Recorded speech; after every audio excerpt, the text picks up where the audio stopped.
Welcome back. This morning we have the great honor of speaking with a man whose talent on screen is matched only by his profound service and dedication off of it. Yeah, Gary Sinise is an acclaimed actor, of course, but also a tireless humanitarian and a devoted father. And he is with us this morning to honor the memory of his son, Mac, and the music that brought them joy at a time when it was hard to find. I'm Lieutenant Dan Taylor. Welcome to Fort Platoon. Gary Sinise captured our hearts in the movie Forrest Gump. I never thanked you for saving my life. But beyond the screen, Gary has dedicated himself to another role, champion for our nation's heroes through the Gary Sinise Foundation. What you do for the soldiers, God bless you. But in 2018, the Sinise family faced their own profound challenge. That year, Gary's wife, Moira, was diagnosed with stage 3 breast cancer. Months later, their only son, Mac, then 27, was diagnosed with chordoma, a rare and aggressive spinal cancer. It really affects maybe 300 people in the U.S. per year. Mac's fight against chordoma would span 5.5 years. As his illness progressed, Gary and Moira, who is now in remission, stepped away from Hollywood to care for Mac full-time. Despite paralysis and mounting complications, Mac, a talented drummer and composer, found solace in music. Writing music has been a huge therapy for me. Collaborating with friends to record a full-length album titled Resurrection and Revival. The entire Sinise family in studio to witness Mac's dream come true. The week the album went to press, Mac lost his battle with cancer. He was 33 years old. In the months after his death, Gary discovered more music on Mac's laptop, enough for a second album. He released both, with proceeds going to the Gary Sinise Foundation at Mac's request. Now, in Mac's music and in his memory, Gary hopes others find the same strength, grace, and faith his son carried to the very end. And we're just so honored to have you with us this morning, Gary, to talk about your beloved Mac and his music. Thank you. It is a gorgeous piece of music, and I hope everyone watching goes and listens to it today. What did it mean to him, and how did this music heal him in his heart and in his soul in these final years? Well, the music was something that kept him going the last year of his life. He had revisited a piece of music that he wrote in college that he never finished, and that was it right there that we were hearing that.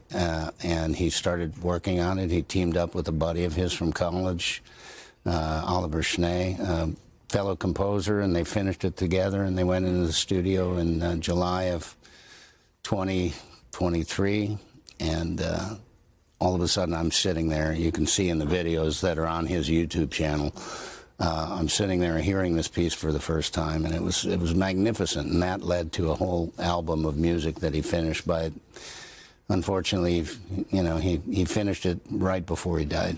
It's something. So he never got to actually see the record, but he heard all the music. He saw the videos that were made, and I think he was at peace and happy at the end, you know, with what he did. As we heard there in the piece, the music is absolutely beautiful. It's orchestral. It's so lovely. And we learned a little bit about what kind of a young man Mac was. What should the world know about your son? What kind of guy was he? Well, he was just a beautiful soul. I mean, he was a great drummer. I mean, he started playing drums when he was 9 years old and just kept going all the way through grade school and then into high school, and then he went to USC Music School as a drummer. But when he got into USC, he just expanded everything and wanted to compose for film. That's really what he wanted to do, is write music for film. And he kind of fell away a little bit, you know, when he went on the road touring and all of that. But a little bit later, he kind of came back and just blossomed. And then he was diagnosed with cancer, and it was a tough battle for him. But he was courageous. He was graceful in the way he dealt with it. We learned a lot from him. I was like the air traffic controller, you know, controlling all the medical appointments and doing the whole caregivers thing and everything, so that Mac could just concentrate on, like, living each day. And cancer was disabling. It disabled him. But in that last year, I think in some ways that last year was one of the best years he ever had, because he accomplished what he set out to do, and this record is now available at the Gary Sinise Foundation website, and it's selling, and the proceeds are all going to help our mission at the foundation. Which, of course, Mac also worked at the foundation. It was near and dear to him. He wanted the proceeds to go to the foundation. I mean, this disease, chordoma, is an exceedingly rare cancer, and his was the most virulent form of this very rare cancer. Yeah. And the way that he was able to write music and do what he did, he was once a drummer and he became disabled. Talk about how he was able to pull this off, writing music when he suffered paralysis. Yeah, well, he had, you know, he could move his right arm up and down, but he couldn't use his fingers on his hand. So, you know, typing or anything, it was hard to do. So he would strap this kind of a stylus around, he Velcroed this stylus onto his hand, and he could punch like letters in, and he could punch a keyboard with it. And so he would sit in his hospital bed at home and he would write music. And there's music on the record that he wrote in his hospital bed. And he finished, you know, of course, he finished some of the music that he'd written in college while he was there with his buddy Oliver. And he was kind of resilient. He just kept, you know, things kept happening to him. It's a very crippling cancer, and it's very rare. I mean, only maybe 90 people per year have metastatic chordoma. So of course they're not developing any drugs to fight it. He tried 25 different drugs during a 4.5-year period. But it blinded him in one eye, it disabled him. But he just kept going, and he just kept living as much as he could. And, you know, if he wasn't sick from the chemo or whatever, or feeling a lot of pain, he was just this wonderful spirit. I'm writing a book right now about him that'll come out next year, because it is a beautiful story and how he dealt with this cancer. And, you know, everybody deals with cancer, you know, none of us escape it. We all know somebody who's going through something. And so if I can kind of tell his story and how we sort of dealt with it, maybe it'll help somebody else fight their own battle. I'm watching you watch that piece as we introduce you, and listening to your son's music and looking at those photographs of a father and his boy. I have a 15-year-old son who's a drummer. I couldn't help but think about my son, and I'm sure a lot of people watching are doing the same. What is it like for you as a dad to hear that music your son made? Yeah, that particular piece, that one, I break up every time, because it takes me right back to the day I heard it for the first time, sitting there with him. I wheeled him in his wheelchair. He's sitting there working on the music with his buddy, and I'm hearing it for the first time, and just I was knocked out by how good it was. And then, you know what, after he died, I started combing through his files, and I found all this other music that he wrote.